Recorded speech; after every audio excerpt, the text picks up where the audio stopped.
Good morning students. आज हम लोक प्रशासन में नेक्स्ट वीडियो में देखते हैं लोक प्रशासन की प्रकृति संबंधी आधुनिक दृष्टिकोण क्या है। तो इसके विचार प्रोफेसर जॉन ए पीटर, डिमाग, गैलेडन, कोइनिंग इत्यादि आधुनिक दृष्टिकोण के प्रमुख समर्थक हैं। आधुनिक दृष्टिकोण के अनुसार लोक प्रशासन यानी जनता की भलाई के लिए प्रकृति को बदलती हुई परिस्थितियों के संदर्भ में समझने पर बल देना चाहिए। इसका अर्थ हुआ कि लोक प्रशासन की प्रकृति में देश और काल के अनुसार परिवर्तन होते रहते हैं। जैसे स्वतंत्रता से पूर्व भारतीय प्रशासन व स्वतंत्रता के बाद भारतीय प्रशासन में काफ़ी अंतर है। इसी तरह विभिन्न देशों की प्रशासन व्यवस्था जैसे साम्यवाद, पूंजीवाद, सैनिक शासन आदि के अनुसार प्रशासन की प्रकृति में भिन्नता पाई जाती है। उनके उद्देश्य क्या है, लक्ष्य क्या है, विषय वस्तु, कार्य करने की प्रणाली एवं भर्ती के तरीके भिन्न भिन्न हैं। जॉन ए पीटर ने कहा, अलग अलग संदर्भों में अलग अलग व्याख्याओं में प्रशासन को समाज के विकासशील होने की प्रक्रिया के संदर्भ में देखा जाना चाहिए। गैलेडन का मत राय है कि लोक प्रशासन जो जनता की भलाई के लिए गत्यात्मक पहले भी ढंग से शासन के बढ़ते हुए कार्यों के संदर्भ में देखा जा सकता है। लोक प्रशासन के कार्य क्षेत्र संबंधी पोस्ट कौरव दृष्टिकोण क्या है। लोक प्रशासन जो पोस्ट कौरव किसने दिया, लूथर गुलिक ने दिया था। लोक प्रशासन के कार्य क्षेत्र के संबंध में लूथर गुलिक ने जिस मत यानी राय का प्रतिपादित किया उसे पोस्ट कौरव कहा जाता है।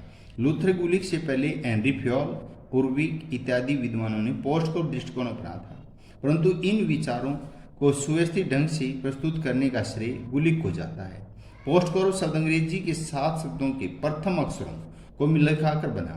ये शब्द निम्न है: पी फॉर प्लानिंग यानी योजना बनाना, ओ ऑर्गेनाइजेशन संगठन बनाना, एस स्टॉपिंग कर्मचारियों की व्यवस्था करना, डी डायरेक्टिंग निर्देशन प्रदान करना, सीओ कोऑर्डिनेशन समन्वय करना, आर रिपोर्टिंग प्रतिवेदन देना, बी बस्टिंग बजट तैयार करना। तो लोक प्रशासन की महत्ता संबंधी 4 दृष्टिकोण बातें क्या हैं। लोक प्रशासन के अध्ययन को सुगम आसान बनाने के लिए इसके महत्व की विवेचना प्रकार है। लोक प्रशासन की व्यक्तिगत जीवन की में भूमिका। लोक प्रशासन का मनुष्य के जीवन व्यक्तिगत जीवन में बहुत ही महत्वपूर्ण भूमिका अदा करता है। जनता की भलाई के लिए यानी विकास करने के लिए लोक प्रशासन व्यक्ति के जीवन में पूर्व से लेकर आज से नहीं बहुत समय पहले से लेकर अंत तक भी साथ रहा है। बालक के जन्म से पूर्व सरकार द्वारा संचालित प्रसूति केंद्रों में गर्भवती महिलाओं की देखभाल की जाती है। बच्चा पैदा होता है, जब भी उनकी पेट गर्भ में होता है तब से उसकी देखभाल करना शुरू कर देते हैं। राज्य द्वारा संचालित विद्यालय में शिक्षा ग्रहण करना, शिक्षा समाप्ति पर रोजगार कार्यालय में नाम दर्ज करवाना, राज्य परिवहन की बस या रेलवे मंत्रालय द्वारा संचालित रेलगाड़ियों में यात्रा करना, करदाता के रूप में आयकर यानी टैक्स विभाग के कर्मचारी के संपर्क करना, स्थानीय स्तर पर शिक्षा, स्वास्थ्य, बिजली, पानी संबंधी सफाई का नगर पालिका पंचायत द्वारा संचालन आदि जीवन की ऐसी गतिविधियां जो समाज में व लोगों के लिए काम आती हैं, जिनमें लोक प्रशासन प्रत्यक्ष रूप से हिस्सा लेता है, यानी जनता भलाई के लिए प्रशासन काम करता है। ये सारे काम शिक्षा का, स्वास्थ्य का, बिजली का, पानी का, ठीक है। तो उपरलिखित सभी सेवाएं सुविधाएं नागरिकों को लोक प्रशासन द्वारा प्रदान की जाती हैं। लोक प्रशासन का प्रशासकों के लिए महत्व क्या है। आधुनिक शासन प्रणाली का प्रबंध कुशल प्रशासकों द्वारा किया जाता है। वे प्रशासन के विविध कार्यों को तभी सफलतापूर्वक संपन्न करा सकेंगे जब उन्हें प्रशासन का पर्याप्त ज्ञान हो। प्रशासनिक कठिनाइयों का सामना कैसे करें, प्रशासन में समन्वय कैसे, तालमेल कैसे लाएं, अधीनस्थ कर्मचारियों को कैसे अनुशासन में रखें, यानी कर्मचारी जितने भी कैसे अनुशासन बनाए रखना चाहिए। एक अच्छा प्रशासक यानी जो चीफ होता है कैसे बने, अच्छा नेतृत्व कैसे करना चाहिए। इन सभी प्रश्नों का जवाब केवल लोक प्रशासन के समुचित ज्ञान के द्वारा प्राप्त किया जा सकता है। राज्य स्तर पर और केंद्रीय स्तर पर स्थित लोक प्रशासनिक संस्थाओं के प्रशासक प्रशिक्षण के माध्यम से इन समस्याओं का समाधान ढूंढने का प्रयास करते हैं। लोक नीति को व्यवहारिक जामा पहनाने वाला यंत्र लोक नीति को निर्धारण नियमों उपनियमों की रूपरेखा ही होती है, तो प्रशासन द्वारा व्यवहारिक जामा पहनाया जाता है। लोक प्रशासन बदलती हुई सामाजिक आवश्यकताओं व परिस्थितियों को ध्यान में रखकर नीतियों को लागू करना होता है। यदि लोक प्रशासन न हो तो ये नीतियां जो हैं, जो हमारी कामयाबी की नियम हैं, कार्यक्रम हैं, नियोजन केवल कागज के पन्नों में ही सिमट कर रह जाएंगी। अगर हम लोक प्रशासन ना होगा तो ये लिखी लिखाई बातें सिर्फ पन्नों में दबकर रह जाएंगी। संविधान में वर्णित अधिकार यदि लागू नहीं किए जाएं, जो संविधान में लागू हैं, जो धाराएं हैं, अनुच्छेद हैं, ये चीज़ें हम लागू ना करेंगे तो वो संविधान एक मृत पत्थर यानी बेजान निर्जीव चीज़ बन जाएगा। प्रशासन में इसे प्रयास कोशिश करना चाहिए कि जनता की प्रशासन के प्रति क्या प्रतिक्रिया है, जनता प्रशासन के प्रति क्या कितना काम करती है।